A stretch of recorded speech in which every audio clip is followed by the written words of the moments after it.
첫 번째 큐브 함께 만나보시죠. 네, 오늘의 첫 번째 키워드, 바로 왜라는 키워드를 가지고 왔습니다. 세월호 참사 당시 KBS 보도에 개입한 혐의로 기소된 무소속 이정현 의원에 대해 대법원이 벌금형을 확정했습니다. 누구든지 방송 편성에 관해서는 그 어떤 규제도 할 수 없다는 방송법이 만들어진 지 32년 만에 처음으로 유죄 판결이 내려진 것인데요.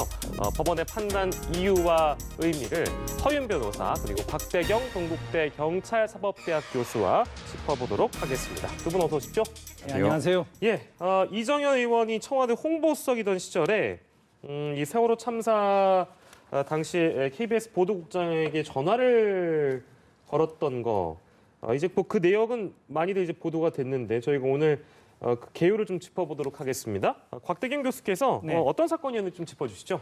예, 지금 현재는 이제 무소속인 이정현 국회의원이 2014년 4월 당시 이제 세월호 참사가 이제 발생한 이후입니다. 예. 그 당시 청와대 이제 홍보 수석으로 이제 있을 당시인데요. 당시 이제 KBS 보도국장에게 전화를 걸어가지고 좀 보도에 개입한 거 아니냐라는 예. 그런 혐의를 받아서 이제 그것에 대해서 재판을 받았던 겁니다.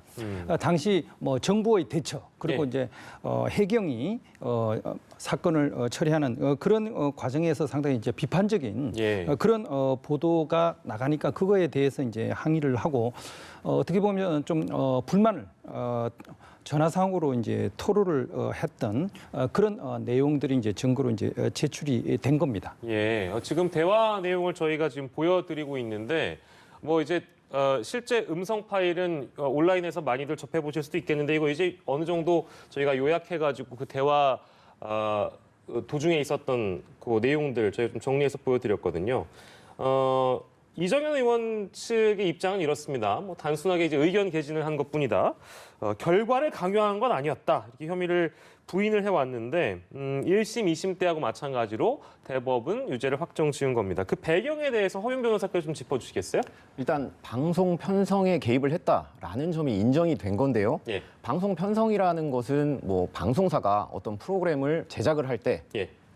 누구를 보도를 할 것인지 어떤 내용으로 할 것인지 심지어는 인터뷰를 누구하고 할 것인지 이런 것들을 다 방송사가 자율적으로 독립적으로 할 수 있다는 그 원칙을 의미를 하는데요. 예. 이 이정현 의원 같은 경우에 방송 편성에 개입을 했다라는 점이 1심과 2심 그리고 대법원에서 그대로 인정이 된 건데 1심과 2심 대법원이 조금씩 뉘앙스는 다릅니다. 예. 그래서 뭐 그 구체적으로 좀 설명을 해드리면 1심 같은 경우에는 징역형이 선고가 됐습니다. 징역 1년에 집행유예 2년이 선고가 됐는데 예. 이제 항소심에서는 벌금 1,000만 원으로 조금 낮아졌고요. 예. 대법원에서는 이제 항소심이 그대로 인정이 되는 그런 상황인 겁니다. 예. 특히 1심에서는 관행 이 여부를 놓고 치열하게 좀 다투어졌는데요. 뭐 예. 예를 들면 이정현 의원 측에서는 관행이었다. 나는 뭐 청와대 홍보수석이었고 그 예. 홍보수석으로서 내 맡은 바 임무를 한 거다라고 했는데 이제 1심 재판부는 뭐라고 했냐면 관행이라는 이름으로 지금까지 국가 권력이 지나치게 방송사에 개입을 했다. 예. 그렇기 때문에 이정현 의원이 한 얘기는 국가 시스템이 낙후돼 있다는 것을 방증하는 거다. 그러면서 이제 징역형을 내렸고요. 예. 다만 이제 2심에서는 홍보수석의 지위를 그리고 홍보수석의 업무를 좀 남용을 한 사실은 있는데 다만 이정현 의원 같은 경우는 기존 방송법 위반으로 처벌된 사례가 없기 때문에 예. 본인이 이런 행위를 했다고 해서 처벌될 거라고 생각할 수 없었을 예. 거다라면서 조금 감형을 해줬고요. 예. 대법원에서도 이 항소심의 의견을 그대로 받아들인 겁니다. 예.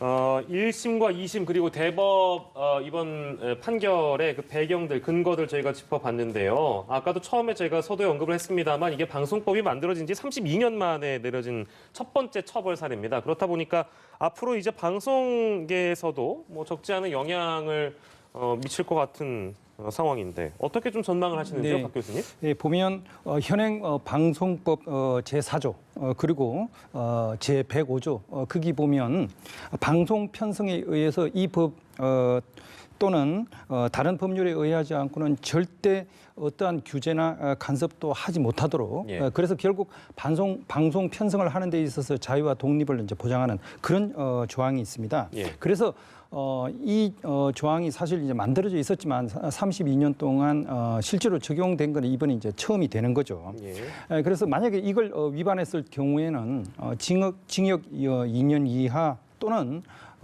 3천만 원 이하의 벌금으로 상당히 형이 좀 무겁습니다. 예. 그래서 그만큼 방송의 어떤 자유와 독립을 상당히 이제 가치를 갖다가 이제 높이 준 그런 어떤 법률이 이미 이제 만들어져 있는데 예.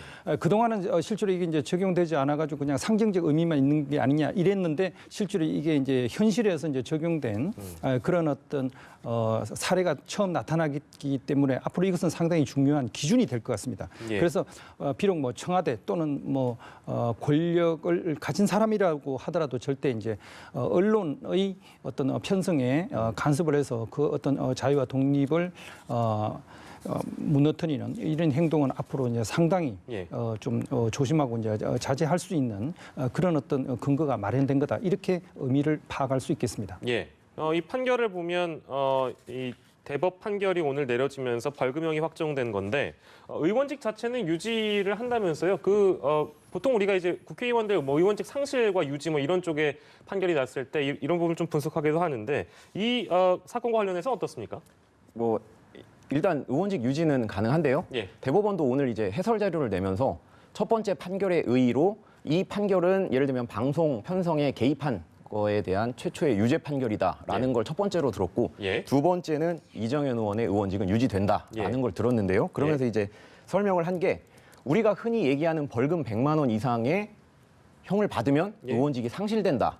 라고 그렇게들 이제 많이들. 보통 알고 계시는데요. 예. 예. 그거는 이제 공직선거법에 따른 것이고요. 예. 공직선거법 안에 보면 뭐 불법적으로 정치 자금을 받거나 아니면 뭐 형법상 뇌물죄를 저지르거나 해서 예. 100만 원 이상의 벌금을 받았을 때는 의원직을 상실한다. 이런 규정이 있습니다. 예. 뭐 다만 이 방송법 위반 같은 이 공직선거법 외의 죄의 경우에는 예. 금고 이상의 형을 받고 그게 확정이 되어야 됩니다. 근데 지금 이정현 의원 같은 경우는 벌금 1,000만 원이기 때문에 의원직 유지는 가능합니다. 예.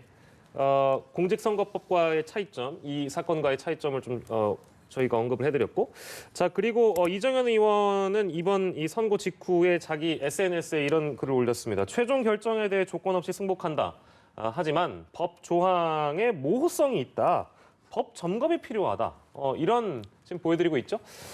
법 점검이 필요하다고 주장을 했습니다. 이 점에 대해서 어떻게 보시는지 교수님? 네, 결국 대법원에서 판단을 한 것에 대해서는 받아들이겠다. 그런데 이제 법 조항을 적용하는 데 있어 가지고 여러 가지 좀 모호한 그런 어떤 측면이 있지 않냐. 그리고 어떤 관점에 따라서 서로 다툼을 할 수 있는 그런 여지가 있는 그런 부분이기 때문에 법 해석을 정확하게 모든 사람들이 승복할 수 있는 그런 것은 아닌 좀 모호한 그런 측면이 있다. 그래서 이 법을 앞으로 좀 보완을 할 필요가 있고 이것은 결국 국회에서 이제 법을 갖다 개정하는 그런 과정을 거쳐가지고 좀 법을 갖다 점검하는 것이 필요하지 않겠나 하는 그런 개인적인 견해를 밝힌 걸로 보여집니다. 예, 알겠습니다. 이정현 의원 관련 건이었고요.